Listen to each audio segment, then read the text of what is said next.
Welcome back. I'm John, an old YouTuber and PC gamer. I got a small break and I start to upload the video. The part 1 is ready from the Intel Corporation.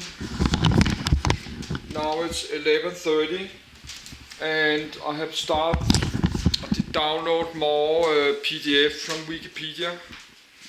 But that takes many hours to do it, and I don't like to do this because I like to do it, but not right now because I like to continue do this.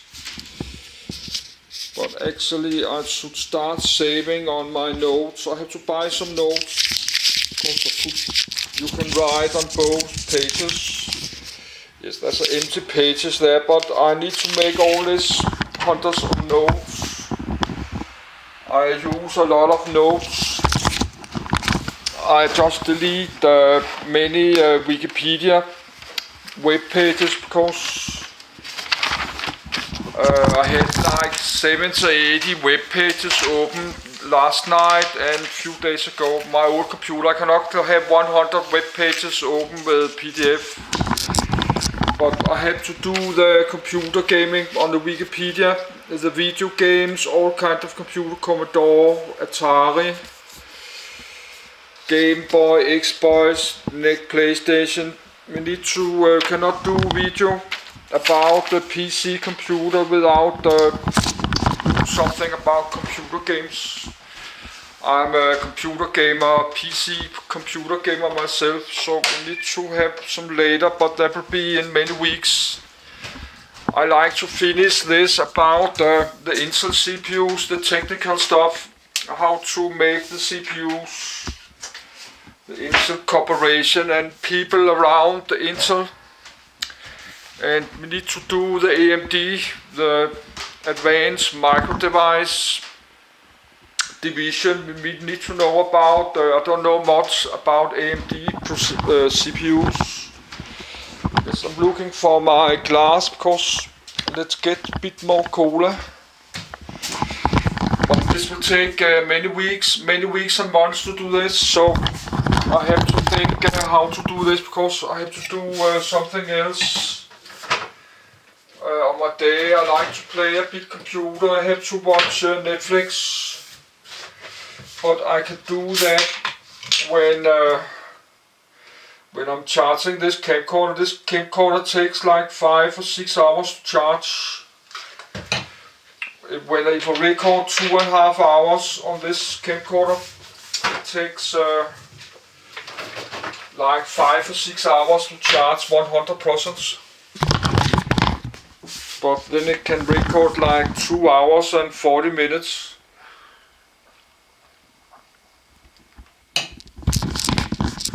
Yes, but I have some boxes there.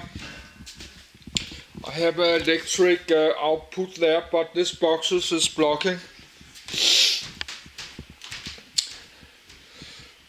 Because I have 6 years. In 6 years I have a big pile of boxes. This corners was standing, this boxes, 25 boxes was standing there 6 years. So I start to empty all this.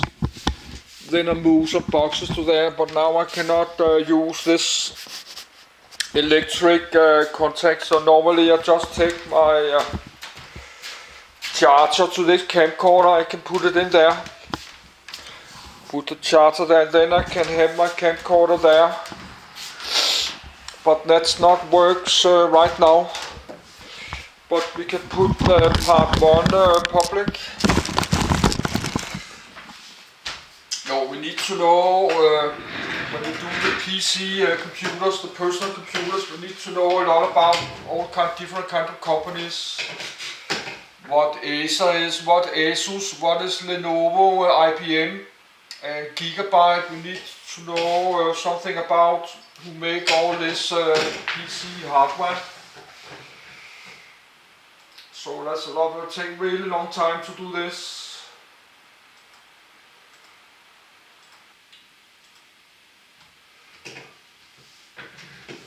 So, but now the first part is public.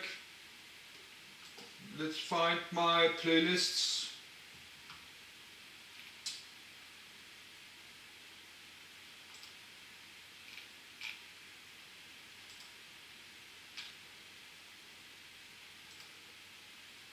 Yes, that's part 66, I think. No, I got many hundreds of playlists, so I have to update my playlists every time because I just forget it to put the video in the right. Some of my, not all, some of my video, like this one, need to go to playlists, but not all my videos. That's part 66. Into cooperation, and the other one is ready in a few minutes. But I just download a few more PDF from this Intel PDF on the Wikipedia, but this take many hours to download and find it. So I got to like here, down there, and this is the Intel. But then I did not finish download that. That's about the motherboard, chipset, flash memory, and graphic, the GPU, the graphic process units, and embedded systems. And then the next one we need to do the Zilog. So I just have to download this, but I just stop for now because it takes many hours to do it, and I like to continue recording the Intel without too many long breaks. But that's just good. I have some breaks because then I can charge this camcorder. Yes, but I have to think how to do this. But normally I save a copy of my video. I'll record like this, but not my gaming video. I'm not saving my gaming video because sometimes I play like 10 or 16 hours. But I have buy one more like this, a 5000 gigabyte external hard drive to like $140. I will get that in a few days. So my space on external hard drive is not a big problem in few days. I only got like 500 gigabyte left. And one video is like 4 gigabytes, so that's only 100 videos. And I can do 100 videos like 1 week. If I do like this, I can make 500 gigabyte video in 1 week. Let's just continue. But I have to read it page by page because it's not all PDF. It's not all PDF, you can read everything. Its efforts were largely overshadowed by competition from Microsoft. The competition between Intel and Microsoft was revealed in testimony by then IAL Vice President Stephen McGiddy at the Microsoft antitrust trial, United States v. Microsoft Corporation. Pentium flaw. In June 1994, Intel engineers discovered a flaw in the floating point math subsection of the 5P Pentium microprocessor. Under certain data-dependent conditions, the low-order bits of the result of a floating point division would be incorrect. The error could compound in subsequent calculations.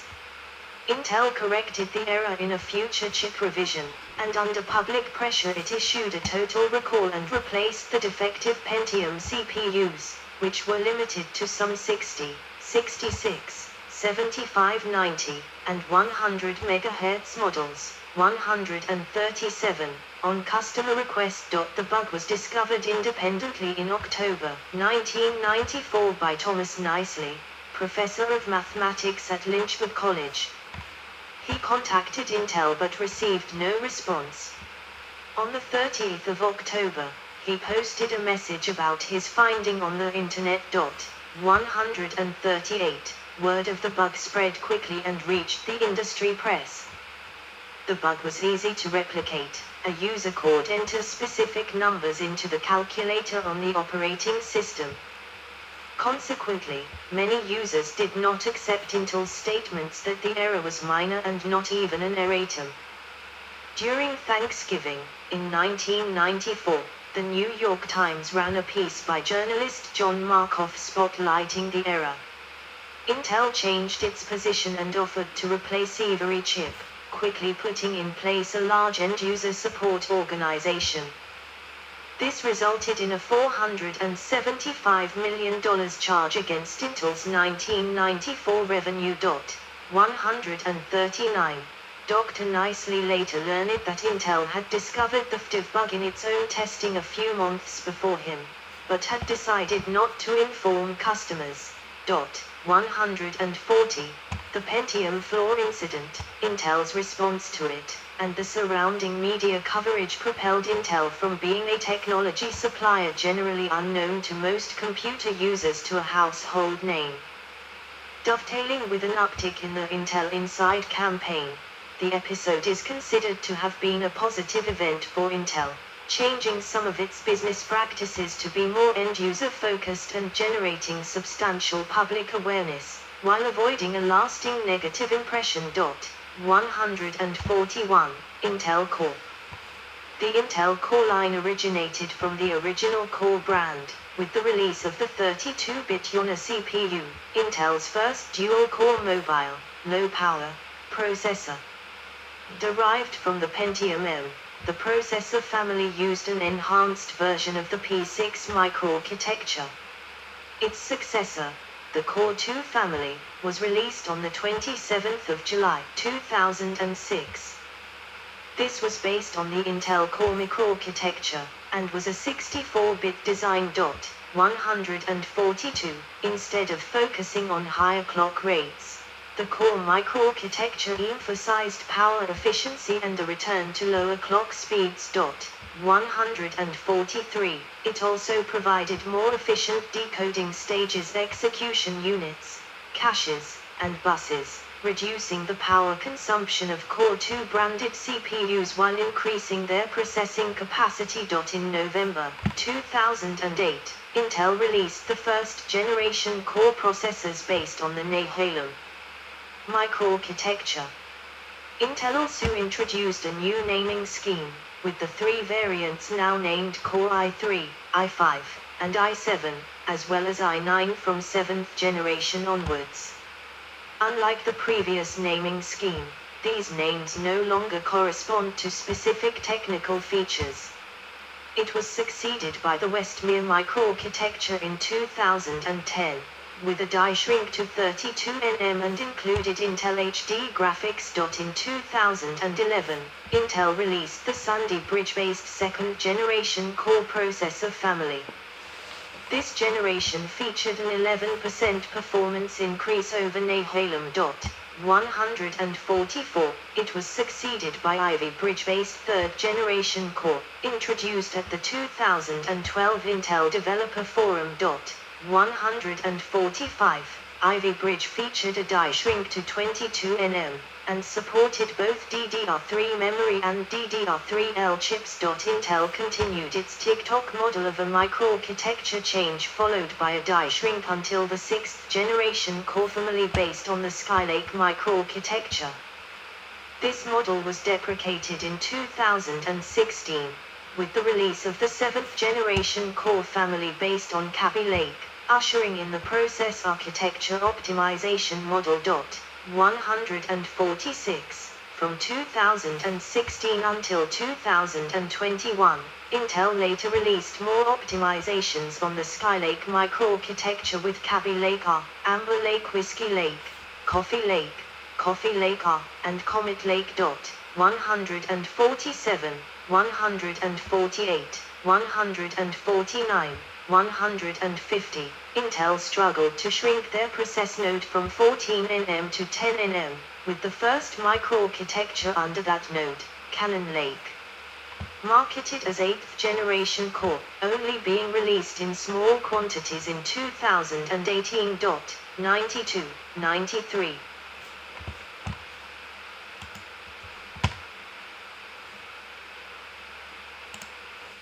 In 2019, Intel released the 10th generation of Core processors, codenamed Amber Lake, Comet Lake, and Ice Lake. Ice Lake, based on the Sunny Cove microarchitecture, was produced on the 10 nm process and was limited to low-power mobile processors. Both Amber Lake and Comet Lake were based on a refined 14nm node, with the latter being used for desktop and high-performance mobile products and the former used for low-power mobile products. In September 2020, 11th generation Core mobile processors, codenamed Tiger Lake, were launched. 151. Tiger Lake is based on the Willow Cove microarchitecture and a refined 10nm node.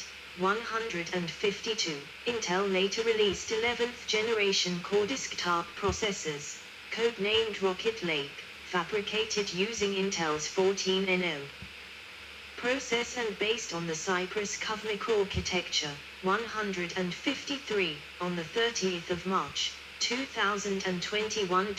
154. It replaced Comet Lake desktop processors. All 11th generation Core processors feature new integrated graphics based on the Intel Xe microarchitecture. 155. Both desktop and mobile products are set to be unified under a single process node with the release of 12th generation Intel Core processors, codenamed Alder Lake, in late 2021. 156. 157. This generation will be fabricated using an Intel 7nm process, called Intel 4, for both desktop and mobile processors, and is based on a hybrid architecture utilizing high-performance Golden Cove cores and high-efficiency Gracemont, Atom cores. 156, Meltdown, Spectre, and other security vulnerabilities. In early January 2018, it was reported that all Intel processors made since 1995, 158, 106, besides Intel Itanium and pre-2013 Intel Atom, have been subject to two security flaws dubbed Meltdown and Spectre. 159, 105. The impact on performance resulting from software patches is workload dependent. Several procedures to help protect home computers and related devices from the Spectre and Meltdown security vulnerabilities have been published. 160, 161, 162, 163. Spectre patches have been reported to significantly slow down performance, especially on older computers, on the newer 8th generation Core platforms. Benchmark performance drops of 2–14% have been measured. 115. Meltdown patches may also produce performance loss. 116, 117, 118. It is believed that hundreds of millions of systems could be affected by these flaws. 106, 164. On the 15th of March, 2018, Intel reported that it will redesign its CPUs.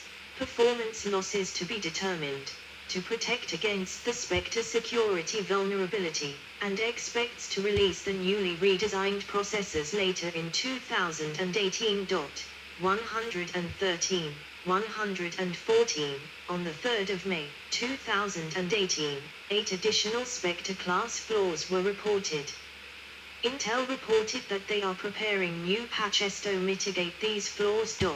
165. On the 14th of August, 2018, Intel disclosed 3 additional chip flaws referred to as L1 terminal fault, L1TF. They reported hot previously released microcode updates, along with new, pre-release microcode updates can be used to mitigate these flaws. 166, 167. On the 18th of January, 2019, Intel disclosed 3 new vulnerabilities affecting all Intel CPUs, named Fallout, Rydal, and Zombieload, allowing a program to read information recently written, read data in the line fill buffers and load ports and leak information from other processes and virtual machines. 168, 169, 170. Coffee Lac series CPUs are even more vulnerable. due to hardware mitigations for Spectre. On the 5th of March